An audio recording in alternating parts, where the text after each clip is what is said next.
kilig ang hatid sa fans na nanonood ng romantic film na Love You So Bad saka nakabilang sa mga kasali sa 2025 Metro Manila Film Festival. Patok din sa Pinoy fans ang iba pang pelikula sa MMFF. May unang chika si Athena Imperial. Balik sinehan ang maraming Pinoy ngayong holiday season. Ayon sa ilan naming nakausap, isa ito sa Christmas traditions na ginagawa nila para masulit ang pagsasama-sama ng pamilya ngayong Kapaskuhan. Pelikulang Pilipino raw ang kanilang pinanood.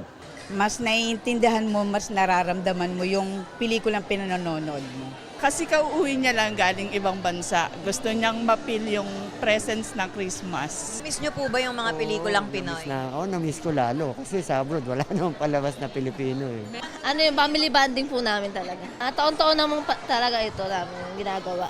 Ayon kay MMDA and concurrent overall MMFF Chairman Attorney Romando Artes, ang unang araw ng screening ng mga pelikulang kasali sa Metro Manila Film Festival patok na agad sa takilya. Lahat ng pelikula, yung 8 pelikula, naka more than 1 million na never nangyari sa history ng MMFF. Ang mga manonood na ito, kinilig sa romantic film na Love You So Bad na pinagbibidahan ng PBB batchmates na sina Will Ashley, Bianca De Vera at Dustin Yu.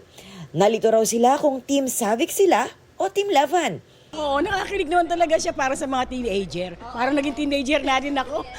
So super effective po kasi both po talaga meron pong kilig na in a different way yung both na Savic and Lavan. Sulit na sulit daw ang panonood lalo't matututunan mo ring unahing kilalanin ang sarili. Pero at the end of the day, natutuwa ako kasi yung pagmamahal pa rin sa sarili yung pinili ni Yes.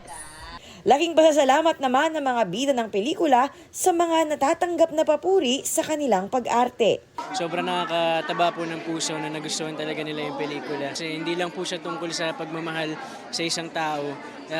Ito rin po ay para sa family. Papasaya sa akin ngayon is yung na-achieve namin yung isa sa mga goals namin, which is yun nga, malito sila kung sino yung piliin talaga. I'm very grateful na nagustuhan nila yung movie. Natutuwa rin ako kasi parang nabubuksan yung mata nila into loving themselves more before actually opening their hearts into new loves or into getting into new relationships.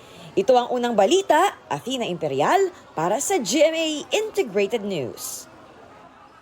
Igan, mauna ka sa mga balita, mag-subscribe na sa GMA Integrated News sa YouTube para sa iba't ibang ulat sa ating bansa.